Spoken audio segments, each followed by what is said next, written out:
क्या भगवान श्री कृष्ण की मृत्यु के समय पवन पुत्र हनुमान वहां मौजूद थे? अगर हाँ, तो बजरंग बली भगवान श्री कृष्ण की मृत्यु के समय क्यों उपस्थित हुए? क्या है इसके पीछे का असली सच? और क्या वाकई में हनुमान जी आज भी जीवित है? हमारे प्रिय दर्शकों, आज के इस रोमांचक वीडियो में हम आपको सब कुछ बताने वाले हैं। बस आप वीडियो को एक पल के लिए भी मिस मत कीजिएगा। जय श्री राम। जब भगवान राम का नाम मुख पर आता है तो पवन पुत्र हनुमान जी को भी साथ में याद किया जाता है। भगवान राम जी के भक्त और महान बलशाली हनुमान जी स्वयं भगवान शिव के अवतार थे। हनुमान जी के बल के आगे हर कोई हार मान जाता था। इन्हें हरा पाना किसी के भी बस की बात नहीं होती थी, फिर चाहे वो ब्रह्मा हो, विष्णु हो या फिर महेश। यहाँ तक कि यम और काल भी हनुमान जी से डरते थे, क्योंकि जब हनुमान जी का जन्म हुआ तो सभी देवताओं से उन्हें अलग अलग वरदान प्राप्त हुए, जिनकी वजह से इनकी शक्तियाँ कई गुना बढ़ गई। दर्शकों, जैसा कि हम जानते हैं, हनुमान जी चिरंजीवी है। वो त्रेता युग में भगवान राम के साथ भी थे और द्वापर युग में भगवान श्री कृष्ण के साथ भी थे। महाभारत युद्ध के दौरान भगवान श्री कृष्ण के रथ के ध्वज के ऊपर हनुमान जी बैठे हुए थे, जो स्वयं उनकी रक्षा के लिए मौजूद थे और जिनका वर्णन हमें महाभारत में भी देखने को मिलता है। और ये कोई एक बार की बात नहीं है, बल्कि सैकड़ों बार महाभारत में हनुमान जी का जिक्र मिलता है। एक बार तो हनुमान जी ने स्वयं महाबलशाली भीम का घमंड चकनाचूर कर दिया था। दर्शकों, हम सभी एक बात बहुत अच्छे से जानते हैं कि महाभारत में हनुमान जी ने कई प्रकार से अपनी उपस्थिति जाहिर की थी, जहाँ वो प्रत्यक्ष रूप से भले ही पांडवों को एक या दो बार ही मिले हो, लेकिन अप्रत्यक्ष रूप से वो हमेशा उपस्थित थे और पांडवों की सहायता कर रहे थे, क्योंकि जिनके ऊपर भगवान श्री कृष्ण का हाथ था, भला हनुमान जी उन्हें अकेला कैसे छोड़ सकते हैं? क्योंकि हनुमान जी ये बात बहुत अच्छे से जानते थे कि भगवान श्री कृष्ण और कोई नहीं परंतु उनके प्रिय भगवान श्री राम ही तो है, जिन्होंने एक नया जन्म लिया है एक नई कहानी रचने के लिए। और तो और द्वारका में भी हनुमान जी का जिक्र देखने को मिलता है, जहाँ भगवान श्री कृष्ण ने स्वयं उन्हें आमंत्रित किया था, ताकि हनुमान जी की सहायता से वह अपनी पत्नी सत्यभामा, सुदर्शन और गरुड़ का घमंड तोड़ सके। जब भगवान श्री कृष्ण पत्नी सत्यभामा के साथ सिंहासन पर विराजमान थे और उनके निकट ही गरुड़ और सुदर्शन चक्र भी उनकी सेवा में विराजमान थे, तब बातों ही बातों में रानी सत्यभामा ने व्यंग्यपूर्ण लहजे में पूछा, हे प्रभु, आपने त्रेता युग में राम के रूप में अवतार लिया था, सीता आपकी पत्नी थी, क्या वो मुझसे भी ज्यादा सुंदर थी? भगवान श्री कृष्ण अपनी पत्नी सत्यभामा की बातों का जवाब देते उससे पहले ही गरुड़ ने कहा, भगवान, क्या दुनिया में मुझसे भी ज्यादा तेज गति से कोई उड़ सकता है? तभी सुदर्शन से भी रहा नहीं गया और वो भी बोल उठा कि भगवान, मैंने बड़े बड़े युद्धों में आपको विजय दिलवाई है, तो इस संसार में मुझसे भी ज्यादा कोई शक्तिशाली है क्या? द्वारकाधीश समझ गए कि तीनों में अभिमान आ गया है। भगवान श्री कृष्ण ये सब देखकर मंद मंद मुस्कुराने लगे।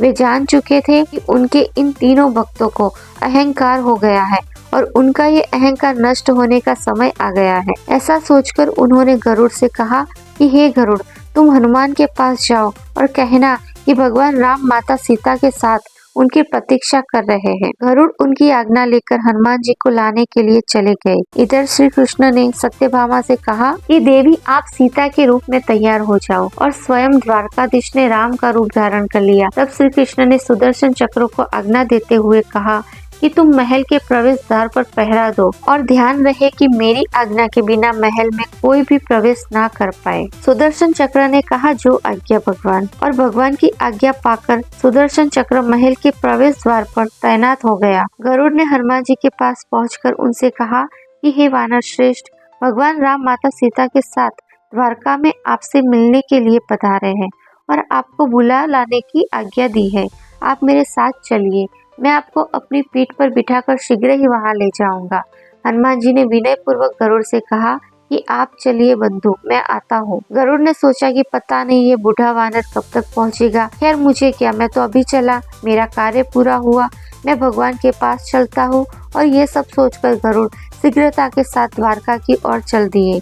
लेकिन ये क्या, महल पहुंचकर गरुड़ देखते हैं कि हनुमान जी तो उधर पहले से ही महल में मौजूद है। हनुमान जी को प्रभु के सामने बैठे देखकर गरुड़ का सिर लज्जा से झुक गया। तभी श्री राम के रूप में भगवान श्री कृष्ण ने कहा कि पवन पुत्र, तुम बिना आज्ञा के महल में प्रवेश कैसे कर गए? क्या तुम्हें किसी ने प्रवेश द्वार पर रोका नहीं? हनुमान जी ने हाथ जोड़ते हुए सिर झुकाकर अपने हाथ से सुदर्शन चक्र को निकालकर उनके सामने रख दिया।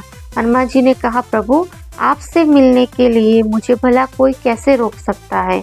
इस चक्र ने रोकने का तनिक प्रयास किया था, इसलिए इसे मुंह में रखकर मैं आपसे मिलने चला आया। मुझे क्षमा करें। भगवान तो मंद मंद मुस्कुराने लगे।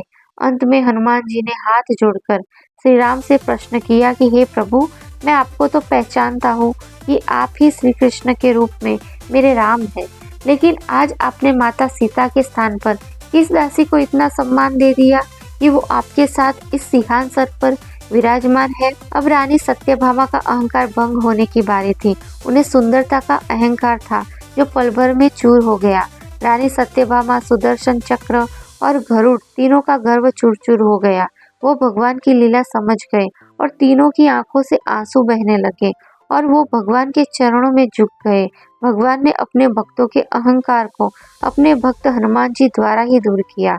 जब हनुमान जी श्री राम की अंगूठी लेने पाताल लोक गए तो वहां उन्हें वासुकी नाग की सहायता से भगवान श्री राम की हजारों अंगूठियों के बारे में पता चला और तब हनुमान जी को ज्ञात होता है कि भगवान श्री राम जीवन मृत्यु के खेल से परे है और जिस प्रकार हजारों अंगूठियां यहाँ पर मौजूद है, ठीक उतनी ही तरह जितने राम आए उतने चले गए और इसी तरह वर्तमान राम के जाने का समय हो गया है और हनुमान जी को ऐसा होने देना चाहिए और भगवान राम को वैकुंठ धाम की यात्रा के लिए खुशी खुशी रवाना करना चाहिए।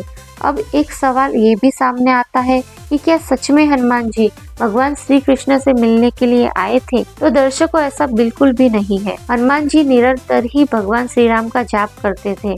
उनके मन में सिर्फ और सिर्फ भगवान राम ही है।